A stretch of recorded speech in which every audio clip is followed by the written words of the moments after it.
Now, who's got questions for either Sandy or myself? Peggy. Where's your microphone? My microphone's in my tie.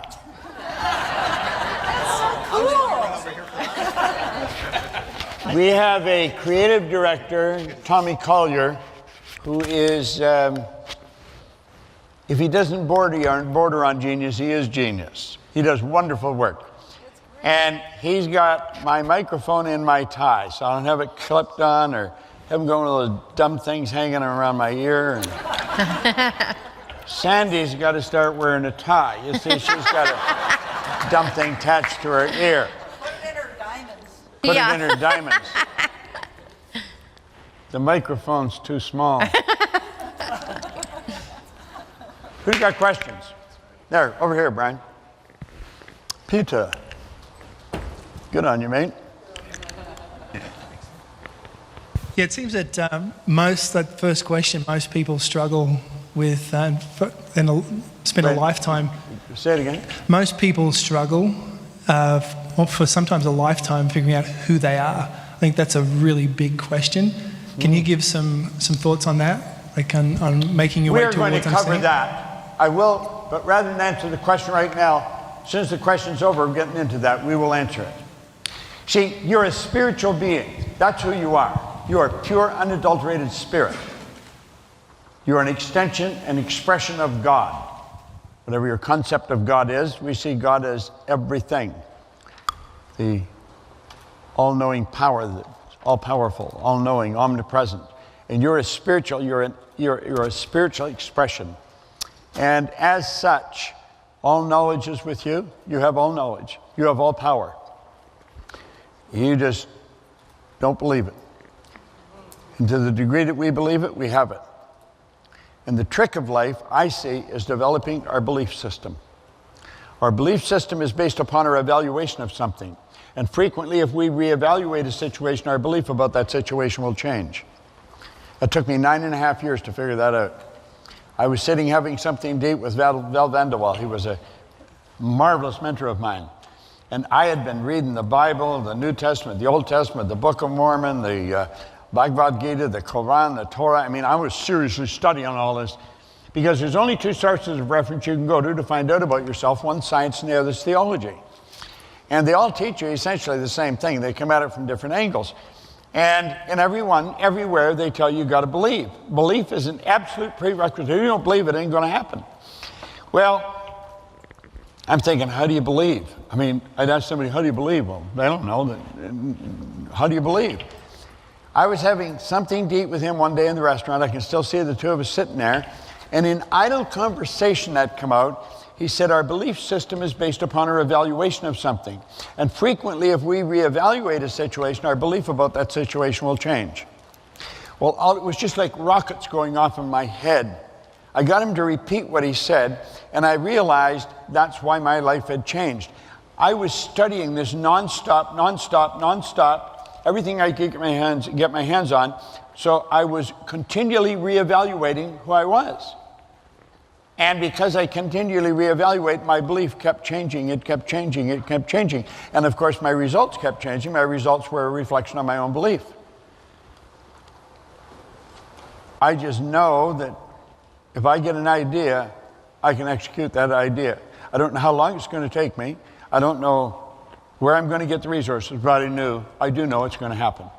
That's what William James said, believe and your belief will create the fact. We'll get more into who I am as we get into this. There's a question here. That is the great secret of life that people want to keep searching for.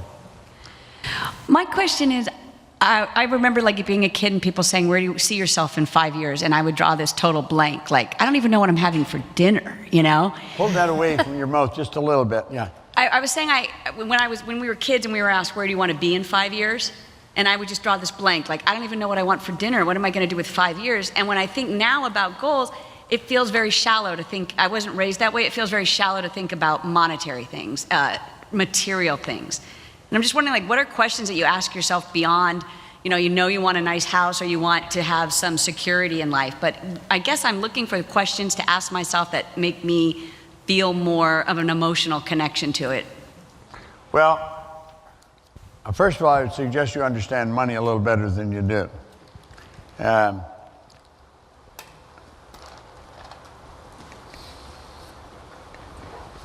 You've got to take the time, I believe, to sit and totally relax and ask yourself, what do I really want? And you'd probably do it at the same time every day. First of all, I think you should decide on what your purpose in life is. Why you're here. Why do you think you're here? What is your purpose? My purpose is to live and work in a prosperous environment that encourages productivity and pleasure so that I can continually improve the quality of my service for my family, my company, my community, my nation, and ultimately the world. That's my purpose. Now, it took me a long time to get that, but I got it. And I think you have to have a purpose. Then, once you get your purpose straight, why are you here? Why do you get out of bed in the morning? That's not a goal, that's a purpose. Then when you choose goals, the goal should be on purpose. If the goal's not on purpose, you shouldn't want it. Like, I have all kinds of opportunities presented to me because I meet so many people, I know so many people all over the world, that I'm forever offered opportunities where I could earn all kinds of money and I turn it down because I'm not interested in just the money. I'm interested in earning money, and I earn a lot of it. And I give away a lot of money. Like, I think you're a channel for stuff to flow through. So my goal has to be on purpose. So then you ask yourself, well, what do I want? You see, I think probably everybody wants something, but when it comes to the surface, they don't even let it stay there long enough to give it serious consideration because they don't think they can get it. They haven't got the money, they haven't got the resources, they don't know how, all reasons why they can't. People spend more time thinking of why they can't do something than they do on thinking on how they can. So you've got to know that if you want it, how you're going to get it, where the resources are going to come from are irrelevant. When you want something, you got to get on the frequency that it's on. Nothing's created or destroyed. So when you get on the frequency that it's on, you'll attract everything you require. Now we'll cover that more as we go through some of the lesson. I hope that helps. And you shouldn't want something shallow. You want to realize that you are magnificent beyond description. There's something phenomenal about you. And you want to sit and get serious. And don't pay attention to most people around you because they don't think that much. And you got to let that come to the surface of your mind. And you got to nail something you really want. And if it's right out of your reach, you have no idea, then you're into it. And if it scares the daylights out of you, you know you're on your right track. Okay? Yeah. Hi, Bob. My name is Essie. I have two questions. The first part of the question is about timing. Could you talk about how timing has to do with the goal creation? And the second part is setbacks. Like in the process of goal creation, you hit a roadblock. Like how do you stay focused at all times? And if you hit a setback, how do you get back on track? Well, first of all, in the time factor, everything happens by law. The law of gender decrees all seeds have a gestation or an incubation period. Northcote Parkinson, one of his laws, he says work expands to fill the time allotted for it. If you give yourself too long, it'll take you all that time to do it. I believe in sense of urgency. Give yourself a short period of time. But understand you're guessing. If you were to have a baby, it's approximately 280 days from the moment of conception to birth. We didn't always know that. I remember Earl Nightingale doing a radio show on that one time. There was a sect of people that believed the woman got pregnant when she looked at a certain range of mountains. Now, you laugh at that, but there was a time when we didn't know. We didn't know how long it took wheat to grow or how long it took a carrot to grow. We didn't know any of this stuff, but we developed an awareness. Well, we had to become aware that there was a gestation period for the birth of a baby. And stop and think about it. The sexual activity, the birth of a baby, they're so totally different in nature and so far apart. How the hell did they ever get it together? You see, that takes an awareness. Well, all seeds have a gestation or an incubation period. No one knows what the gestation period is for an idea. An idea is a spiritual seed. You pluck it out of the no thing and create it in your mind. An idea is a thought or a collection of thoughts that's directed toward a purpose. So you're guessing at the date. You'll usually guess fairly accurately. I have seen maybe 2 or 3 times in the last 50 years where they guessed it right to the day. But it's unusual. You can be out as much as a year, 2 years. I'm a couple of years on mine right now. But I can see it happening. So now the roadblock, understand it's the roadblocks that cause you to stretch. It's the roadblocks that cause you to grow. It was just a, slide downhill all the way. I mean, there would be no work, there'd be no growth. The goal is not to get. That is not the purpose of a goal, to get stuff. Getting stuff is a rather simple thing. The purpose of the goal is to grow. You've got to raise awareness, you've got to grow, you've got to be a greater individual, you've got to be more aware of who you are as you go after the bigger goals. So the roadblocks they're sent to strengthen you, test you. Okay? And if it's a big roadblock, I sort of like it. Because it's tough. The simple things are not much fun. Yeah. Yeah. Thank you, Bob and Sandy. This is incredible. I want to share what happened to me about 3 or 4 months ago. I've been going to every year seminar for the last 3 years and haven't missed any. What happened is I had an idea, and every day something urged me to take another step, and I just want to share with how the universe works. And I kept taking another step and another step, and all of a sudden something magical happened. Now what I did was be very relaxed in thinking about this idea, and would always spend time on my own, but I would have never learned it if I hadn't taken a course called Thinking into Results, and Chad is my director in that, and going to your seminars. What you do is you make us think beyond us. We are spiritual, and if we're God's creation, we can do anything. So I am excited to even expand even further. Thank you so much for what you do for us. My pleasure. Well, Sandy really gets all the credit for thinking into results. She was coming to the seminar, and she was on the board of a number of companies, and she was spending a lot of time in boardrooms where they were, discussing these big problems, and she found that a number of the executives were butting heads against each other. They didn't seem to work. And she thought if they only had this information, they would solve their problems so much faster. And that's what caused her to start putting the idea of thinking into results together. And she knew in the area of what I knew. So what she did was create questions, the answer to which would solve many of the problems that she was running into a boardroom. And that's what thinking into results is. There was not a script that was written. We would sit, she'd ask me a question, I'd give her the answer, and it was all filmed. And then, when it was done, she and I sat down and we made the action planner for it. And it is an excellent program. So I'm glad you recognize that. Sandy did a phenomenal job on that. What else we got?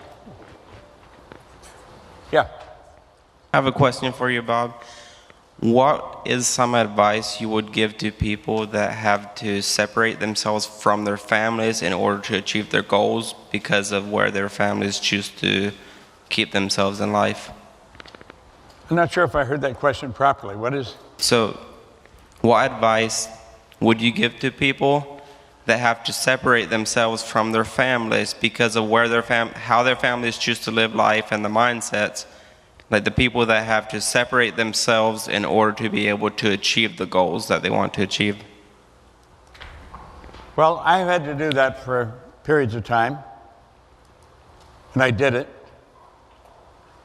If I'd have followed everybody's advice that was around, relatives and friends and neighbors, I wouldn't have done it, but I did. And I've got a phenomenal relationship with my children, and I think they benefited from my growth. In fact, I think my entire family has benefited from my growth, not just my immediate family, but it's spread out. I've lived long enough to see the result of that. I think your first responsibility is to grow. You look after your family, make sure they don't want for anything, but that doesn't necessarily mean that you've got to always be there. That's my own experience. I don't know if that helps. Yes, that answers it. Thank you. Good. Hi, Bob. Hi. Do you ever read? Okay. Do you ever feel that your physical experiences are like catching up to where you've already been? Yeah.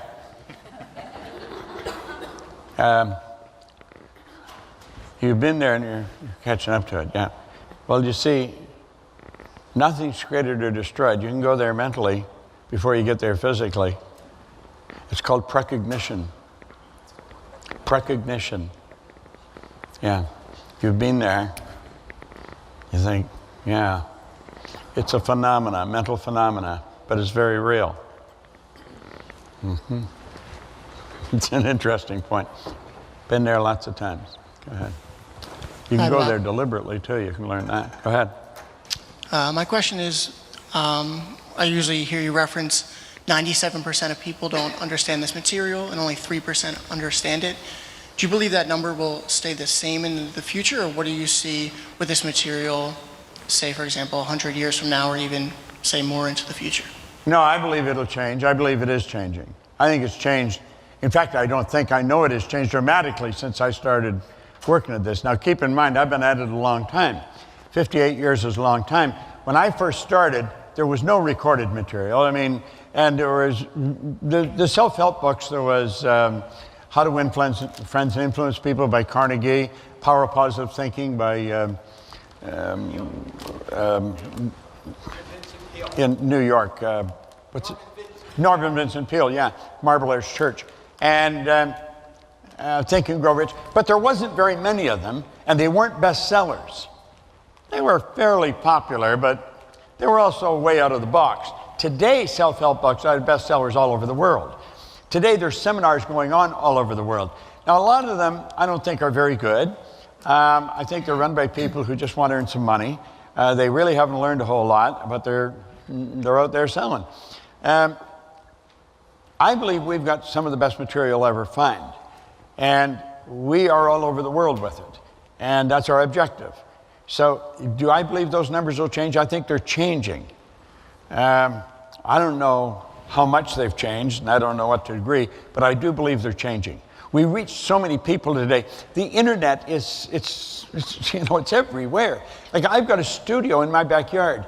It's the studio's closer to my back door than that wall. I can broadcast all over the world from there, multiple cameras. I got them coming out of the ceiling. Scott, who's in the back, God, you got to hear his story. I got to get you to tell the story over the weekend. He's from Manchester in England. He set a goal when he was 13. He was going to work with me. He is our studio director. He knows how to take that place apart and put it together. Off his phone, he can control cameras in my backyard in the studio. This is like magic. And we can broadcast worldwide from my own backyard. That's an indication we're going in the right direction. We're reaching so many more people. So I think the numbers are changing. I don't know what they are, but I think they're changing dramatically. Yeah. Thank you. We'll take one more. Maybe any questions for Sandy? I'm just answering these. The first thing on my list, on my gratitude list, and I noticed her looking in my gratitude book. She was like, just sort of, she just thought she'd, oh yeah, it's interesting. I know what you're doing. First thing, Sandy's financial genius. That's the first thing I'm grateful for every morning, because she has literally changed our company. No question about it. You got one there? Yeah. Thank you very much. Very good speech. What advice would you give to a person who has set a goal and has failed at achieving that goal? That's good. That's not a bad thing. I failed lots of times. You don't learn from your successes, you learn from your failures. You get up and go at it again. So you're not a failure until you quit. Failing is not hitting the mark, but that doesn't mean you're a failure. You failed, but you don't become a failure. The only time you failure is if you quit. You don't quit. You'd have to shoot me to stop me. I mean, there's no quitting. That's not part of the deal.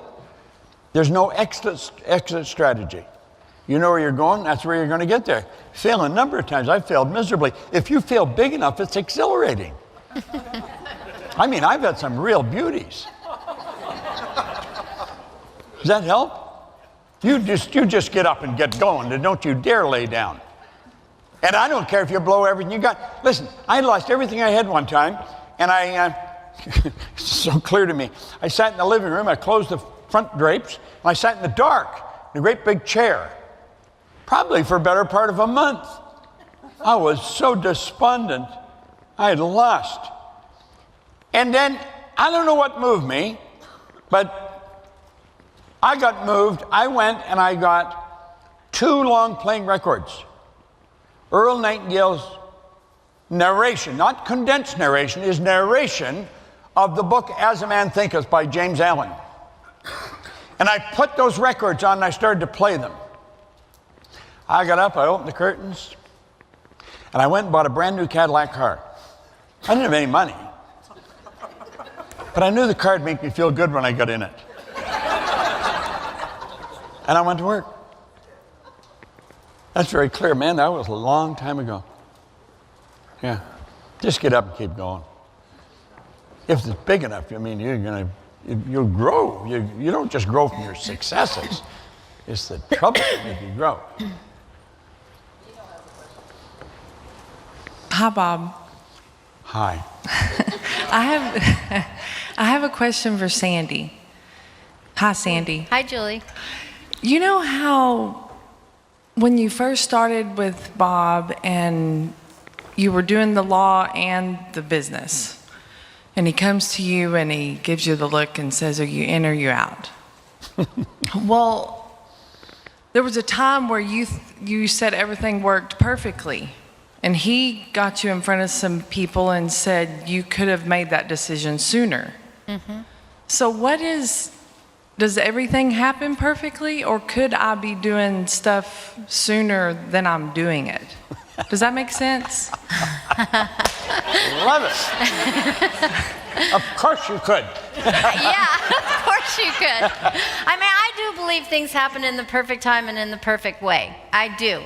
However, when I was that was at a consultant training, and this was after I had made the decision. I did leave my law practice. I was CEO of the companies for 4.5 months before I left the law, and finishing Creating Thinking into Results. And this was maybe a year or even 2 later. And Bob got me in front of the consultants at the training, and he said, what he wanted me to say, he said, did you leave when you should have, or should you have left sooner? And he wanted me to acknowledge, yes, I could have left sooner, I should have left sooner, and I didn't. I was still absolutely convinced that it wasn't the right time. And so he called me a liar in front of the whole room. And I didn't think I was lying, but my paradigm was so strong around that I couldn't see it. This is, the paradigm is insidious. And, the only thing worse than an excuse is a good excuse. There's a lot of truth in that, because you come up with these great reasons why you shouldn't do what you want to do. And it wasn't until I had written the letter to all my colleagues and my clients and my family, and I explained why I was leaving the law, this career that I had spent 2 decades at. And I was leaving and I was going into this new profession. I had written that letter months before I sent it, Julie. And in fact, right when I came on as CEO. And the only thing that moved me in that moment, I probably would have been months more before I did anything, was Bob just coming up to me, and he's looking at me and goes, what are you doing? And I'm like, what's he talking about? I'm like, hey, I got it under control. I can practice law. I can run this practice group. I can finish Thinking into Results. I got the companies, 19 of them at the time. And I'm like, I got this. And he just gives you that Bob Proctor look. He's just like, what are you doing? Are you in or are you out? And so I'm like, okay, it's time. And I get the letter and I queue it up. And I've got it on my email, ready to hit send, over 2,000 people it's going to. And I just froze. And I picked up the phone, I called Bob, I got the letter written, I've got it on my email, but I can't hit send. Hit send! Jump! You'll develop wings along the way, hit send! And his voice was just booming, and boom, and I hit it. Yeah. And I still went to the outbox praying it was hung up in my outbox and just like freaking out about how people would react and what would happen. And 24 hours later, I think it was 893 replies. And they were all along the lines of, I wish I could do something like that. You know, I wish I had that kind of inspiration. Excuse me. I wish I was going for something big like that. Can I have a sip of that water? And there are 3. I'm the water boy now. And there were 3 that really stuck with me. They were these lawyers that had practiced for like over 40 years. Excuse my voice. And they were so good at what they did, but they didn't want to do it anymore. And they all said essentially the same thing. I would love to do something like that, but I'm going to sit here till the day I die. And I know that's what happened. I know that's what they were going to do. And I just thank God that I had gained enough awareness and someone screaming in my ear that I hit send. That's probably the greatest thing that I think back on and like, thank you, God, for making that decision. You know, ultimately, I think everything happens as it should. I do. I think everything happens as it should. It happens by law. It may not happen as fast as you think it should, but it's the way it's supposed to happen. And we shouldn't argue with that, because I think the law is always working. I think everything is perfect. It only appears that it's not.